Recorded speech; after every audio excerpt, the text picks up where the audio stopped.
네, 오늘은 유엔이 정한 세계 노인학대 인식의 날입니다. 보건복지부가 이를 앞두고 우리나라 노인학대 실태에 대한 조사 결과를 발표했는데요. 지난해 노인학대 신고 건수가 전년보다 12% 넘게 증가했다고 합니다. 네, 자세한 이야기 경제부 박현우 기자와 함께 나눠보겠습니다. 안녕하세요. 네, 안녕하세요.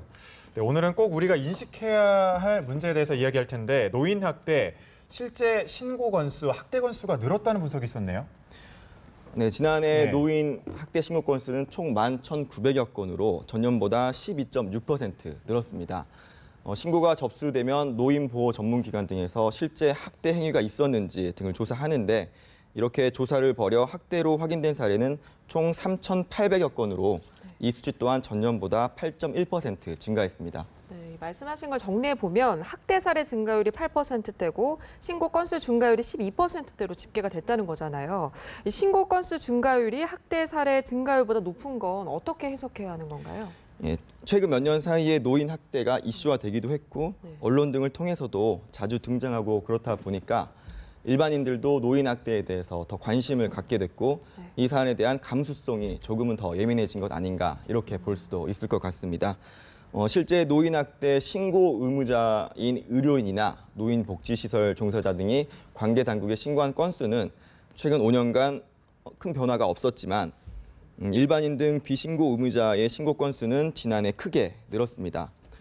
보건복지부는 비신고 의무자 중에서도 자원봉사센터나 경로당 학대 노인 지킴이 집 등 관련 기관의 신고가 전년보다 270여 건, 22% 정도 늘었다는 점을 들면서 경로당이나 돌봄 사업 등과 연계한 지역사회 예방 체계가 노인 학대 발견에 효과적인 역할을 하고 있다고 분석하기도 했습니다. 네, 실제로 이제 조사를 통해서 확인된 그 학대가 3,800건이 넘게 일어났다는 거잖아요. 이 학대로 본 기준이 있을 것 같은데 어떤 학대가 있었다는 건가요?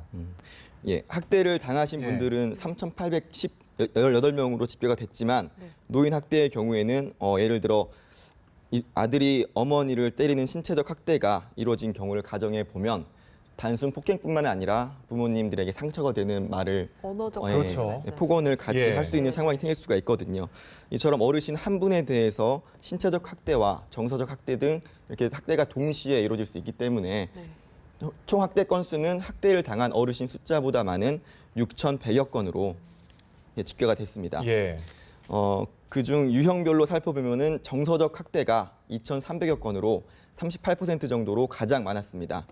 정서적 학대에는 비난이나 모욕, 위협 등 언어나 비언어적 행위를 통해 노인에게 정서적으로 고통을 유발시키는 행위 등이 포함됩니다.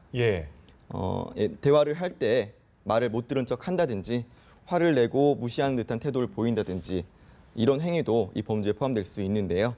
정서적 학대 다음으로는 신체적 학대가 약 26%로 많았고 방임과 자기 방임 등이 뒤를 이었습니다. 그래프를 보니까 정말 이렇게 확인을 할 수 있겠네요. 지금 정서적 학대, 신체적 학대 이런 것도 눈에 띄지만 자기 방임이라는 게 눈에 띄는데요. 이건 어떤 학대 유형인가요? 예, 우선 말씀을 드리기 전에 일단 사진부터 한번 보시겠습니다. 지금 보시게 될 화면은 60대 한 할아버지의 거주지인데요. 저게 실제 거주지라고요? 네, 저기서 사셨던 할아버지가 사셨던 집인데 정신분열증을 앓고 있던 이 할아버지는 쓰레기가 50cm 높이로 쌓여있는 집에서 컵라면과 냉동식품 등으로 끼니를 때우면서 10년 정도 생활해왔던 것으로 파악됐습니다. 이 할아버지 댁에 직접 방문했던 노인보호 전문기관 관계자 이야기 잠깐 들어보시겠습니다. 저희 조사원이 도착했을 당시에 한 무릎 높이 정도의 그 침출수와 컵라면들이 뒤섞여 있는 상태에서 파리와 모기들이 뒤섞여 있는 그런 현장의 모습이었었고요. 어르신은 사실은 당뇨가 상당히 심각한데 그 사실을 잘 모르고 계셨어요. 정신과에 입원을 시킨 뒤에 내과하고 협의를 통해서 당뇨 수치를 조절한 다음에 안과 수술을 백내장 수술을 시행했고요. 이후에 주택과 관련해서는 그 희망주택 사업이 있었는데 거기에 신청을 해가지고 그분이 22호에 선정이 돼가지고 주택을 전체적으로 개보수를 했고 이 사례처럼 주로 어르신 홀로 지내시면서 오랜 시간 식사도 하지 않고 집안 청소를 제대로 하지 않거나 건강 등의 이상이 있음에도 병원에 가지 않고 돌봄 서비스를 거부하는 경우가 자기 방임에 속합니다. 네, 사진을 보니까 정말 생각보다 많이 심각하다 이런 생각이 드는데 반드시 그 돌봄 서비스가 좀 필요할 것 같은데 말씀하신 그 자기 방임 학대 계속해서 급증하고 있는 추세라고요. 네, 2011년에 236건이었던 자기 예. 방임 학대는 지난해 조사에서는 622건으로 4년 새 2.6배나 증가했습니다. 실제 어제 탑골공원에서 만난 어르신도 주변에 이런 자기 방임 학대를 하시는 분들이 많다는 말씀을 하셨는데요. 직접 한번 들어보시겠습니다. 자기 방임이라 그래가지고 집안 청소 안 하고 약간 식사도 잘 안 하시고 이런 분들도 계시다고 하는데 혹시 주변에 혹시 보신 적 있으세요? 있죠. 이거 뭐 그것도 하나둘이 아니고 참 말할 수 없는 상황이지. 그것도 하루 이틀 이게 이루어진 게 아니라 그전부터 그냥 자꾸 쌓이고 뭐 해가지고서 내려온 건데 비참해요. 비참해 사는 게. 이걸 좀 더 나아지고 좋게 살아야 할 텐데 지금은 좀 힘들어요. 네, 이 급증하고 있는 만큼 대책 마련이 좀 시급해 보이는데요. 네, 이 자기방임 사례 이외의 다른 학대도 한번 짚어보고 싶은데 주로 어떤 부류의 사람들에 의해서 학대가 이루어지나요? 학대 행위자 중 3명 중 1명은 아들이었고 네. 7명 중 1명은 배우자였던 것으로 나타났습니다. 아들과 배우자를 포함해서 딸, 며느리, 사위, 손자녀 등을 포함한 친족이 무려 70%에 달했습니다. 또 주목해야 할 점은 고령의 부부나 고령의 부모, 자식 사이에서 일어나는 이른바 노노 학대가 꾸준히 늘고 있다는 점입니다. 지금 또 보시게 될 사진은 정신장애가 있는 이제 59살의 아들이 89살의 노모를 폭행했다는 신고를 받고 현장에 나간 노인 보호 전문기관 관계자가 찍은 사진인데 보시면 이렇게 머리도 네. 빠지시고 이렇게 예, 아유, 멍도 네, 드시고 사진을 보니까 네네. 참 이것을 노노 학대라고 하는군요. 네네.